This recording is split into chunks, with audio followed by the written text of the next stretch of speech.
Hey, let's go. Here we are for another episode with Kicks and Kicking It. I am here with the one and only Tommy Nichols, the founder and director of Power Up USA, also the Black Film Festival in Charlotte, North Carolina. We're going to be here diving into how technology is really changing the whole ecosystem, not the ecosystem, the culture of urban church planting in today's church planting world when we talk about urban church planting. Listen, before we jump into it, it is Kicks and Kicking It. So on today, I just want to share with you real quick. I'm rocking my Air Force One. I'm not a big Jordan guy. I really love my Air Force One. It goes back to my New York, New York ways and whatnot. You can hear when I say New York, the New York come out of me. But hey, let's jump into what we're really here for, and that's to talk about how technology is impacting urban church planting in today's culture right now. So go ahead and just jump off with again, tell a little bit more about what you're doing, what's going on. We could dive into how we connected, and then we can just go from there. Good. Well, hello, everybody. Tommy Nichols, once again, founder of Power Up USA, which is a digital equity organization where we help close the digital divide through our refurbishing center, through our technology training, and then we created the Center for Digital Churches. Mm-hmm. And the Center for Digital Churches, we was looking at how can we most effective impact community. Mm-hmm. And I just felt that the church was the ideal hub, right, that we could really involve the community in getting digital literacy. I believe the church is a place where people trust. It's in every community around us. And so our Center for Digital Churches we use to really empower churches to empower the people they serve. I love that, because everything that you talk about is a community. And as a leader and as a pastor in this West Side corridor, yeah, for the last, 15 years, just doing, really serving this community. When we begin to speak, our spirits just connected. Yes, it was like an instant mash, to the point where I share with my wife, I don't even like talking to this guy sometimes because he'll finish my thoughts, right, and we have fights and we're talking about, hey, God gave me that vision first, but it's wonderful how like-hearted, like-spirit, like-minded people are coming together. And with that being said, what is the role in technology when we talk about church planting today? Well, you're talking about church planting. I mean, technology is going to be the key, I think, to reach those people that unreachable. Mm-hmm. Also, even to speak to your congregants, those individuals, those members, right? And even to speak whatever that word is God has given you. We talk about the word of God, the Great Commission to go to all of the earth. That's right. Technology is the tool to take you to all of the earth. And now, of course, we're in an AI generation. AI is moving so fast on this hand, but on the other hand, you have many churches who are calling it wicked. They're calling it evil. They refuse to get involved with it. And that is the same way they did when the first computer came out back in the 80s. The computer itself was the devil, right? But now we have it. So I think that what I call it AI for good. The church has to understand everything that's created is created by God. Man didn't come up with nothing, but it's inspired by God. Now it's up for the righteous to take hold of this technology and do what God originally intended for it to do. And that is really for the good, reaching people, impacting people, educating people, letting people get employed by the training that we provide, and showing how people can need for telehealth. How can I now reach my doctor for seniors, reach my doctor online? How do we do that? So that's kind of one of the things that we do. I'm baffled when we have leaders calling technology demonic and things, because if it was not for technology, many churches would not be around after COVID. So if we have never seeing a practical application of technology and the need of technology, COVID gave us that deep dive and that quick exposure. And God flows with technology. He's the mastermind that releases technology. Yes. He's the one that gives us these creative abilities to get wealth and to release wisdom to touch the lost. So why would we reject technology? It's really out of fear, and fear, and it's something that we wasn't exposed to. So you find a lot of people who's never exposed to technology for the most part, and so they just stand back. And then people watch too much TV and movies. So movies have a lot to do with it, with the evilness from evil robots and Transformer or whatever like that. So you see, so we look at the movies, right? And now we bring that to our reality. If we really focused on that, see how can we use it for the good? How can we use it to promote the gospel in those tools? Then I think that's the key. Right. I mean, you went to Acts when he said, start in Jerusalem, start home, and then to the utmost part of the world. And guess what? All of us can't afford a plane ticket, but we can jump on our internet. When we first started our church over 10 years ago, we were ministering in Pakistan. Right. And we were ministering in Pakistan using, I believe at that time we was just using Facebook Messenger or something like that. And the technology, 10 years, whatever long years it was ago, it wasn't as advanced as it is now. So we was getting sketchy connection in Pakistan and everything. But now we have so many different technologies where we can really be effective in ministering to Africa, Pakistan, wherever, China, wherever you can go. So we cannot reject this. I think another thing that we got to talk about in the urban content, because when we talk about urban churches is not just predicated on being a black church, right? Urban churches, when we talk about urban churches, we're talking about touching communities that are usually in need or have certain different disadvantages, right? Yes. And we see it when it comes to nutrition. When we have these food deserts, but now we're seeing a new desert, and it's a technology desert. And so when we're dealing with this technology desert, how does your Power Up deal with that? What is your passion, your heart, towards that? Well, it's the same passion of Jesus. Jesus' desire was that all men are made whole. Yes. And so we look at, I heard someone call it a digital desert. I think that was your wife. Listen, she mentioned the digital desert at the neighborhood meeting, and I told her I'm taking that. I was sounding smart for a minute. Y'all can't even let me listen. I was still in that one. Yeah, but go ahead. But the digital desert I love. And so when you have that in different pockets, and our goal is whether you come to our facility here at 2300 Allegheny Street, where we actually set up for 3 technology labs, an Apple lab, a 20-station computer lab. Then we have a multi-purpose room that can also serve as a computer lab. So we're not looking to leave anybody behind in this technology revolution. And so really looking to empower people, really give them the workforce development skills.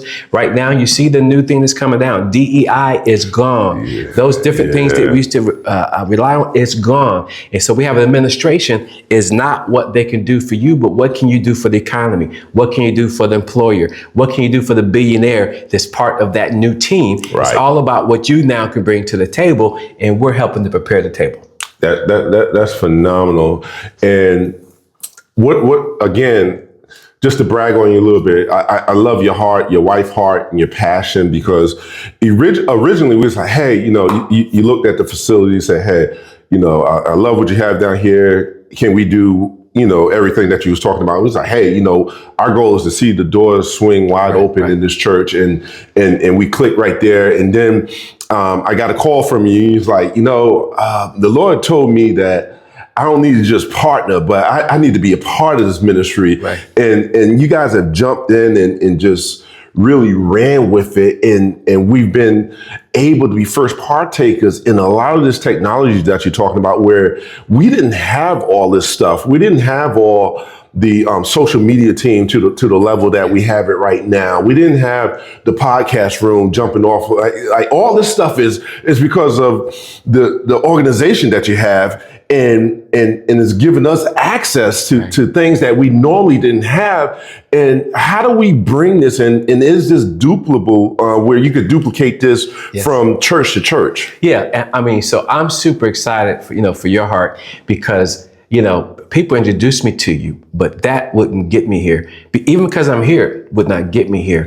Your heart and your mission and your vision had to line up with the Spirit of God is saying in this day and time. And so we matched because it was same spirit, same vision, same mission, right? And so that's what took place. And so now that we're just beginning, you haven't even seen it. So right now we're in one of the rooms, the green screen room that we have. And so making that happen, the podcast, the film studio, the Apple Lab, everything that we're going to do here is really about empowering churches. This is going to be a model. The Core Church International will be a model.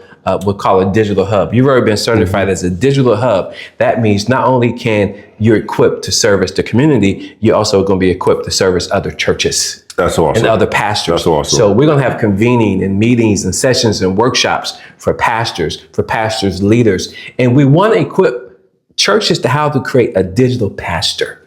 And what does that mean? As a regular pastor is carrying that word every single Sunday, you need someone who understands technology, who can serve as your digital pastor, digital deacon, however you want to name it. But have someone there whose main responsibility is to share the word digitally. That's awesome. Yeah. That's awesome. I'm so excited about this really coming full circle. And you were saying it wouldn't have worked unless the visions lined up. And I thank God that my wife and I, we put down our vision and picked up God's vision. Yeah. And when God puts his vision forth, and we as a church said, you know what, I'm going to jump on to your vision, we see so much more impact than Daryl's vision, because my perspective is so much smaller than what the kingdom of God is perceiving. Absolutely. So again, we're blessed to have you. So we talked about being that hub for pastors. So what is it going to take for the pastors to actually transform and not reject this? How do we present this, and how do we have an educational plan that they can jump onto? Well, part of you're saying the Center for Digital Churches, we go out and certify churches to be what we call a digital hub, a digital anchor. And what that means is not only you get curriculum, you get the technology support. So we hold your hand and we will walk them through the entire process, right? We have this platform where you can create your websites, your email, your social media post. It goes out with one click. You have an AI bot to answer questions 24 hours a day about the faith, right? Good. While you're sleeping, pastor, we still can do that online. And so thinking about that, and once the church is certified, right, we walk them through the process, and now they become that digital anchor, digital hub in their community. Whoever they're serving, now they're equipped to go out and carry the message digitally, and also do the workforce development things as well. Well, I'm just going to play a little role playing right here. I'm still using a typewriter. How in the world are you going to teach me using a typewriter to use AI and chat bots? I mean, you're talking way over my level. Actually, I'm not. Because if you're using a typewriter, guess what? You're doing the same exact thing I would do on my computer, but a little harder. You don't have the flexibility to delete things very quickly. Okay. You don't have the go from one page to the next. Whatever's in the typewriters you can do. So I want to take you from a manual process to an automated process that I guarantee will make your life easier. So just dive a little bit. And for our younger generation, a typewriter was this thing that we used to have that had a ribbon that went around, and these little hammers used to hit it. We'll have a series on that. But I think it's real critical. I heard Troy Evans, who we'll have on here one time, he spoke about the power of AI was recoup our time. And I think you shared a little bit about that. Like just briefly, like talk about that. You said it, but really share like the emphasis, like how is our time being restored by that? Yeah. Well, one of the tools we have is called AI voice, AI reception. So now we're talking about online AI that will handle all your phone calls, that we set all the information about your business, about your ministry is established there. And this AI voice that sounds like a normal person can answer just about everything that's about your business, about your ministry. And then when you want more information, they will send a link to your phone or make an appointment for you based upon your availability on your calendar. Do it by itself. I love that. So that's 24 hours a day while you're studying the word, you're dealing with people. Let the technology handle those tasks, right? The day-to-day things that you would need to handle. Now let's transition. We still have time, because we could talk about this all day, and I know you can talk about this all day. Is how, as an urban pastor and a leader of a congregation, like how is this impacting, or does it have any impact in my worship experience? Is there a place for it? And then also worship and community service, because when so we started out doing community service, and doing community service, man, is hours of planning, hours of trying to gather volunteers, hours and hours of figuring out what I need and everything. And then grabbing these people after the experience, trying to manually call everybody and make sure we touched everybody and to bring them into their worship experience. So how does this work? Yeah, when you think of the worship experience, that's you mean your Sunday service, right? And so now we have multiple tools. Of course, some people use Zoom, some people use Facebook Live, Instagram Live, and there's other tools out there as well where you can submit a video to 8 different social media sites at one time. So when we talk about spreading the worship, that's why that digital pastor is or digital leader in your ministry is so very, very important to have, because they're driving that, and you're having these weekly meetings with people as if they're in the building. Although they might be across the world, they might be across the country, but yet you're treating it as if they're in the building. So when we talk about technology and the worship service and the engagement, as serious as you take it is as serious it will be, right? So being really intentional about that and using so many tools are out there to do that with our cell phones. Everybody got a cell phone. You can start with your cell phone, right, to get it going. So the key thing is to get started. What if I don't have certain technologies, like your basic laptop? How does your organization tackle that? Because again, we're talking about a desert. Yeah.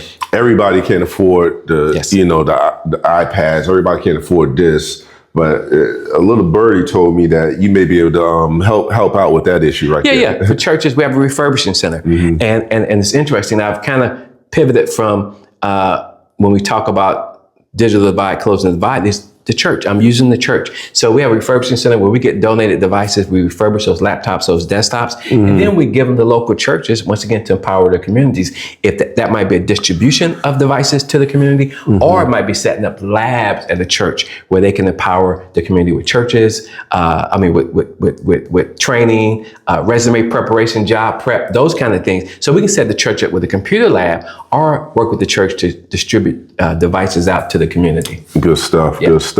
Well, we're running out of time, and what I wanted to do is I always leave that time for individuals to kind of just brag on themselves a little bit. I've seen some pictures of you, and I'm like, who is this young guy right here? But just share, because we only had a chance to talk about Power Up, but the Black Film Festival, share with our audience the things that you have going on. How is it moving the culture and really have an impact for the kingdom of God? Yeah, just got celebrating 15 years.